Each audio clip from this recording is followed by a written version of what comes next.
मनोरंजन केंद्र के विकास, सड़क परिवहन मंत्रालय और मध्य प्रदेश की सरकार दोनों मिलकर करेंगे।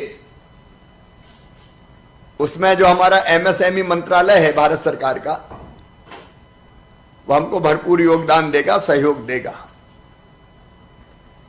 फिर सीआरएफ की अंतर्गत भी 700 करोड़ रुपए की राशि के मुख्यतः सांसद गणों के रिकमेंडेशंस पर दिए जाते हैं। कुछ हम भी देखेंगे, उनको परियोजना भी स्वीकृत करेंगे।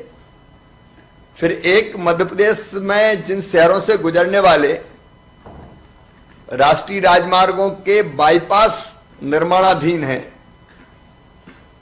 उनसे हमने मांग की थी कि शहरों के भीतर से जो पहले मार्ग राष्ट्रीय राजमार्ग थे, उनकी हालत काफी खराब हो गई, उनका उन्नयन होना चाहिए। तो वन टाइम इन्वेस्टमेंट योजना के अंतर्गत एक ही बार देंगे, बाद में राज्य सरकार को करना है। 65 काम कुल 278 किलोमीटर के लंबाई के 182 करोड़ रुपए के, वो स्वीकृति देंगे परीक्षण के पश्चात। ये उन्होंने मुझे कहा है। भगवान श्री राम की जन्मभूमि पर मंदिर के निर्माण के साथ साथ हमने भगवान राम वन गमन पथ के निर्माण की योजना बनाई थी, और मुझे खुशी है कि उसका एक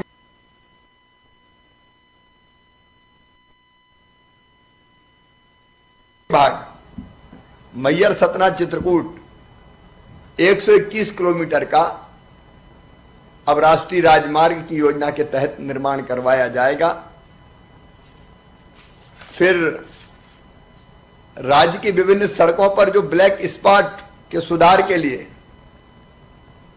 केंद्र सरकार द्वारा राज्य राशि उपलब्ध राज्य को करवाई जाएगी। ऐसे 247 ब्लैक स्पॉट्स, मतलब जहां घुमावदार मोड़ होते हैं जिस पे एक्सीडेंट की संभावना ज्यादा होती है, तो चिन्हित करके वहां काम शुरू किए जाएंगे। प्रदेश के प्रत्येक जिले में एक ड्राइविंग ट्रेनिंग सेंटर खोला जाएगा जो ड्राइवरी का काम सिखाएगा, क्योंकि 20 लाख ड्राइवरों की ट्रेंड की जरूरत है आज भी देश को। इससे रोजगार मिलेंगे, तो हम हर जिले में एक ड्राइवर ट्रेनिंग सेंटर खोलेंगे अपने सभी 52 जिलों में। और इंदौर और जबलपुर में बीओटी मॉडल पर लॉजिस्टिक हब प्रारंभ किया जाएगा। हम लैंडलॉक स्टेट है, तो लॉजिस्टिक हब के लिए आदर्श है हमारा राज्य। ये जो अनेकों सौगातें आज माननीय गडकरी जी ने दी है, उनके लिए हम प्रधानमंत्री श्रीमान नरेंद्र मोदी जी का, माननीय गडकरी जी का, अपने सभी केंद्रीय मंत्री साथियों का धन्यवाद करते हैं, हृदय से उनका अभिनंदन करते हैं। और इन सौगातों के लिए आपको भी बहुत बधाई। केवल एक बात करके फिर हम कोरोना पे बात करेंगे, फिर मीटिंग करेंगे, फिर आज लंबी मीटिंग चलेगी, क्योंकि आत्मनिर्भर मध्य प्रदेश का रोड मैप हमारे सामने आना है। 1 सितंबर को ये केंद्र की मंगलवार को तो नहीं होती वो कैबिनेट, एक बार पता करना, मंगलवार को तो नहीं होती, नहीं तो कोई केंद्रीय मंत्री नहीं आए। मैं फिर आखिरी में बताऊंगा, तब तक पता करके, नहीं तो फिर 1 का 2 करेंगे।